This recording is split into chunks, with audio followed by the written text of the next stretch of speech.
olen Sonja. Me tullaan Lohjan ammattikoulusta Fuksiasta.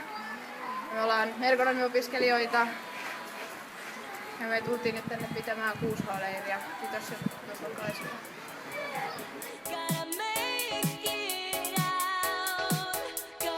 Tämän leirin ideana on kehittää uusia oppimismuotoja ja innovoida eri tavalla.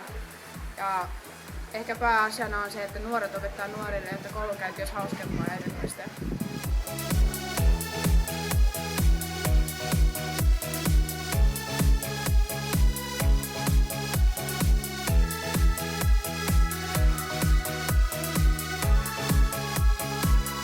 Joo, eli mä oon Aleksi, eli tän Otalammen koulun vanha oppilas itsekin.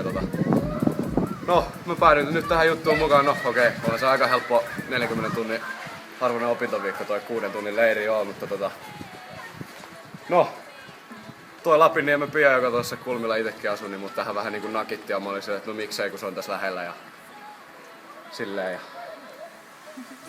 Mä oon Teemu ja mä oon kans vanha opiskelija täältä näin ja ei tässä mitään, tuli tänne, koska 6 tunnilla 40 tunnin opintoviikko ja lyhyt matka ja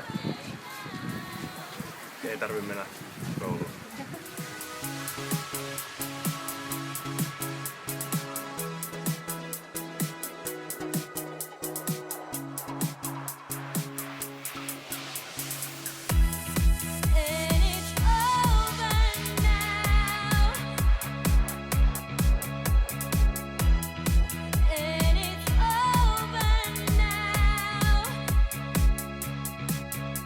Me ollaan tosissaan täällä nuori yrittäjä 6H-leirillä ja me ollaan nyt keksitty tuotetta näiden vitosluokkalaisten kanssa ja ne nyt kehittää niinku oman yrityksen, mikä tekee jotain tuotetta ja sitten keksitään sille nimi, logo ja mainostetaan sitä tuotetta.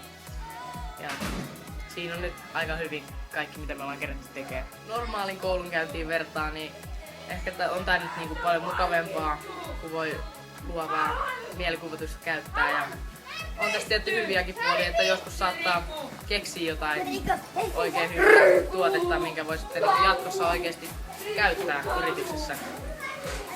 Et niinku, ehkä tää on siinä sitten huono puoli, että jos tätä olisi aina, niin ei tulisi näitä perustaitoja opittua ollenkaan.